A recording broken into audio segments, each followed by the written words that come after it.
अलग अलग तरह के मैसेज आ रहे हैं, मौलवियों को आ रहे हैं कि जुमे की नमाज में बताओ इस्लाम को खतरा है, इस्लाम को खतरा है या तुम्हारी कुर्सी को खतरा है। फिलहाल जो पिछले 75 साल से मुसलमानों के सौदे करते आए हैं उनको खतरा महसूस हो रहा है कि इस्लाम को खतरा महसूस हो रहा है। बहुत सारे लोग समझ रहे होंगे कि हम तो समझ रहे थे कि लुधियाना से पैगाम आएगा कि कॉमन सिविल कोड के खिलाफ सड़कों पर उतरो। अल्लाह के बंदे, जिस कानून का अभी तक ड्राफ्ट तैयार नहीं हुआ, आपसे लॉ कमीशन ने राय पूछी तो राय लिख के दिया, राय देने के लिए इतना बड़ा बवंडर खड़ा किया कि ऐसा लगने लगा कि पता नहीं मुसलमानों में और गैर मुस्लिमों में कोई लड़ाई तैयार है। दर छोड़ के तेरा कहाँ बंदा तेरा जाए, दरबार में हूँ तेरे खड़ा सर को झुकाए, आसी तेरा एहसान भला कैसे भुलाए। चलते चलते एक बहुत ही ज़रूरी बात आप हजरात से आज करनी है। हो सकता है कि मेरी इस गुफ्तगू से मुल्क में कई ऐसे लोग हों जिनको तकलीफ महसूस हो, लेकिन गुज़िश्ता 10-15 दिनों से सोशल मीडिया पर, अखबारों में आप हजरात ने सुना होगा कि कॉमन सिविल कोड के नाम से अखबार भी भरे पड़े हैं, व्हाट्सएप भी भरा पड़ा है और हमारा नेशनल मीडिया वो भी पूरे ज़ोर शोर से सिविल कोड की जो है वो बात कर रहा है। मुख्तलिफ लोगों ने कहा कि इसके ऊपर गुफ्तगू की जाए, तो गुफ्तगू का इब्तदा जो है उस मैं आपको एक शेर सुनाऊं ताकि आप समझ जाएं कि मैं कहना क्या चाह रहा हूं। कहा है ना किसी ने कि खुदाया ये तेरे सादा दिल बंदे किधर जाएं, खुदाया ये तेरे सादा दिल बंदे किधर जाएं कि सुल्तानी भी अय्यारी है, दुर्वेशी भी अय्यारी। कहते ये सादा मुसलमान जाएं कहां, सियासतदान भी हमसे खेल कर रहे हैं और मौलवी मुल्ला भी हमसे खेल करने पर आ गए, तो ये सादा दिल बंदों का क्या होगा। पिछले 15 दिन से मीडिया ने एक माहौल तैयार कर दिया टीवी पर, व्हाट्सएप के ऊपर कि ये कॉमन सिविल कोड आ रहा है, मुसलमानों की ये हो जाएगा, और बड़े बड़े लोग इसमें, गिनती के चंद मुखलिस लोगों को छोड़कर बड़े बड़े लोग इसमें आ गए मुसलमानों की तरफ से कि ऐसा होने वाला है, वैसा होने वाला है। कोई मुसलमानों को डरा रहा है, कोई मुसलमानों को उकसा रहा है, कोई मुसलमानों को धमका रहा है। अरे अल्लाह के बंदे, करना क्या चाहते हो, क्या बताना चाहते हो कौम को। बात कॉमन सिविल कोड लाने वालों की नहीं कर रहा हूं, बात कॉमन सिविल कोड के जरिए मुसलमानों की सियासत में मुसलमानों को बेवकूफ बनाने वालों की कर रहा हूं। ऐसे ऐसे लोग, अगर कोई परेशानी आ जाए, दुख आ जाए, तकलीफ आ जाए, तो अपनी मीटिंगों में कहते हैं कि हमारा ताल्लुक तो निकाह और तलाक के मसलों तक है, और अब मुसलमानों का नाम लेके कॉमन सिविल कोड के जरिए पूरे मुल्क में एक माहौल बना दिया कि देखो जी मुसलमानों ने तो कहा ये कर देंगे, मुसलमानों ने तो अभी कुछ भी नहीं कहा, ये सिर्फ वही लोग कह रहे हैं जो अलग अलग सियासी पार्टियों की बी टीम बनी हुई है। हैरत की बात है, आपको मैं बताना चाहता हूं, अलग अलग तरह के मैसेज आ रहे हैं, मौलवियों को आ रहे हैं कि जुमे की नमाज में बताओ इस्लाम को खतरा है, इस्लाम को खतरा है या तुम्हारी कुर्सी को खतरा है। फिलहाल जो पिछले 75 साल से मुसलमानों के सौदे करते आए हैं उनको खतरा महसूस हो रहा है कि इस्लाम को खतरा महसूस हो रहा है। बहुत सारे लोग समझ रहे होंगे कि हम तो समझ रहे थे कि लुधियाना से पैगाम आएगा कि कॉमन सिविल कोड के खिलाफ सड़कों पर उतरो। अल्लाह के बंदे, जिस कानून का अभी तक ड्राफ्ट तैयार नहीं हुआ, ड्राफ्ट समझते हैं, जिस कानून का खाका नहीं बना, जिस कानून को तहरीरी तौर पर अभी पार्लियामेंट में लाया नहीं गया, जिस कानून की अभी रूपरेखा बनी नहीं है, आपने और आपके साथ मीडिया वालों ने मिलकर पूरा हवा खड़ा कर दिया कि जी मुसलमानों के खिलाफ कॉमन सिविल कोड आएगा तो मुसलमानों का ये हो जाएगा, वो हो जाएगा। मैं मुसलमानों को कहना चाहता हूं कि जो लोग पोलराइजेशन की सियासत कर रहे हैं, मुसलमानों का नाम लेकर देश में बांटने की बात कर रहे हैं, ऐसे लीडरान के पीछे, ऐसे मौलवियों के पीछे चलने की कोई जरूरत नहीं है।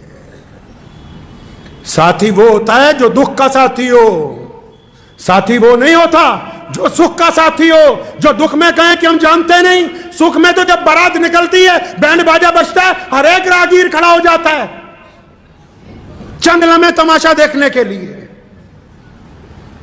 कॉमन सिविल कोड है क्या? इस पे गुफ्तगू ही नहीं हुई। बड़े बड़े ऐलान आ रहे हैं। हम कब कहते हैं कि हम शरीयत छोड़ देंगे? दुनिया की कोई ताकत नहीं है। कौन है जो आपको कह दे कि आप शरीयत छोड़ दें? कॉमन सिविल कोड है क्या? उसकी रूपरेखा क्या होगी? वो बनेगा कैसे? क्या वो सिर्फ मुसलमानों के लिए बनने जा रहा है? नहीं, वो इस मुल्क के 140 करोड़ लोगों के लिए बनना है। कितने लोगों के लिए बनना है जी? 140। और हम कितने हैं? 18 या 20 करोड़ मुसलमान। ये जो बाकी हमारे भाई हैं, हिंदू भाई हैं, सिख भाई हैं, दलित भाई हैं, जितनी भी कौमें हैं, वो भी कोई राय देंगी या नहीं देंगी? अभी हुकूमत कोई ड्राफ्ट लेके आएगी कि नहीं लेके आएगी? जब हुकूमत ड्राफ्ट लेकर आएगी पार्लियामेंट में, उस ड्राफ्ट के आने के बाद यह तय होगा कि किस किस कौम के कौन कौन से रस्म, कौन कौन से रिवाज उस कानून के तहत आने वाले हैं। अभी जब तक वो ही नहीं आया, आपसे राय पूछी, आपसे लॉ कमीशन ने राय पूछी तो राय लिख के दे आओ। राय देने के लिए इतना बड़ा बवंडर खड़ा किया कि ऐसा लगने लगा कि पता नहीं मुसलमानों में और गैर मुस्लिमों में कोई लड़ाई तैयार है। ये पता ही नहीं कि सिविल कोड है क्या। मिसाल के तौर पर छोटी सी आपको मैं गुफ्तगू में समझाता चलूं बात। हालांकि बहुत सारे लोग जिनको यह तय ही नहीं हो पा रहा, सियासी लीडरान मौलवियान को भी, कि भाई हम कहना क्या चाहते हैं, करना क्या चाहते हैं। कभी कहते हैं मनु और आदम एक ही था, और अब जब कभी मनु वालों ने कोई बात कही तो कहते हैं हम तुम्हारी मानते नहीं। अल्लाह के बंदा, तुम बताना क्या चाहते हो मुसलमानों को? क्या समझाना चाहते हो? इस भोली भाली कौम का करना क्या चाहते हो? मकसद तो वाज़ेह करो।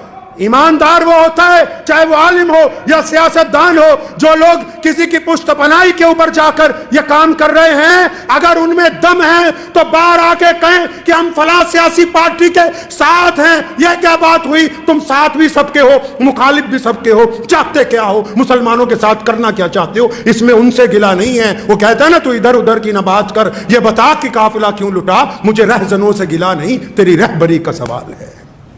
क्या बताना चाहते हो मुसलमानों को? कॉमन सिविल कोड, पहली बात तो समझ लीजिए कि एक मुल्क में एक ही कानून है। मुसलमान सिर्फ भारत में नहीं रहते, मुसलमान सिर्फ मक्के में नहीं रहते, मुसलमान सिर्फ अमेरिका में नहीं रहते, मुसलमान पूरी दुनिया में पाए जाते हैं, हर रंग और नस्ल में पाए जाते हैं। तो समझ लीजिए पहले तो कानून एक ही है। क्यों?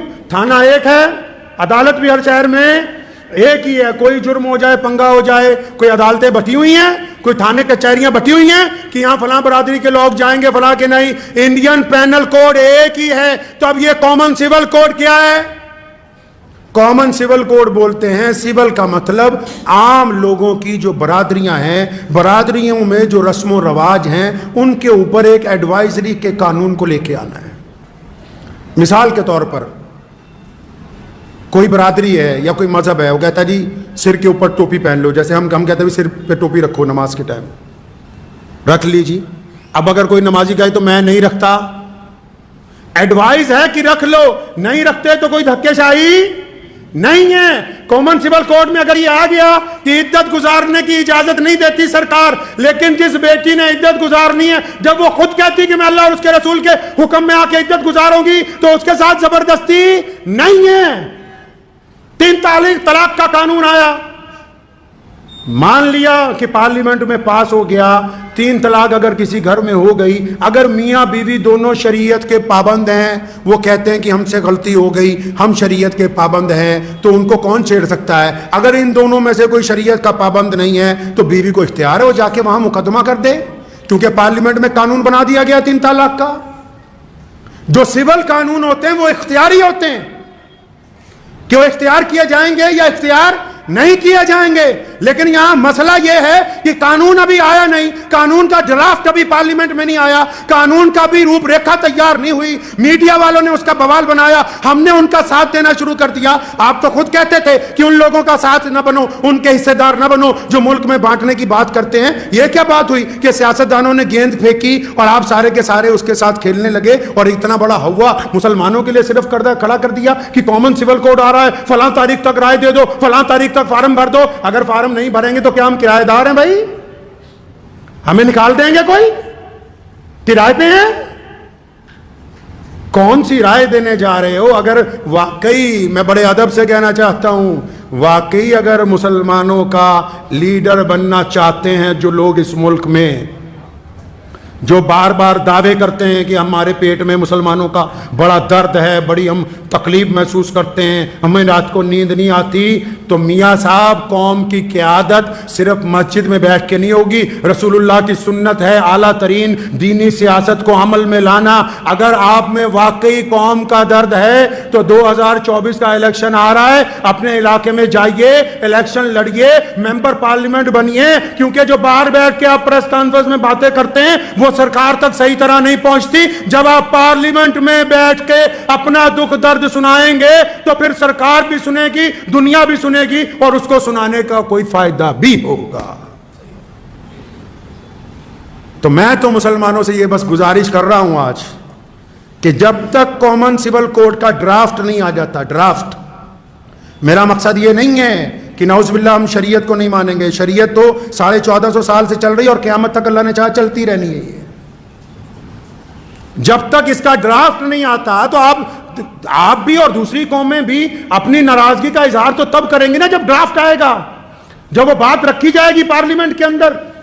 तो मैं मुसलमानों से ये कहना चाह रहा हूं, जो व्हाट्सएप खेल रहे हैं वो लोग भी, जो सोशल मीडिया पर लगे हुए हैं, जो बांट रहे हैं कौमों को, जो नेशनल मीडिया के अंदर बैठ के हिंदू मुस्लिम खेल रहे हैं, उनको कहना चाहता हूं कि मुसलमानों को इस नापाक सियासत का हिस्सा मत बनाएं, और मुसलमानों को भी कहना चाहता हूं कि आप इस नापाक सियासत का हिस्सा मत बनिए।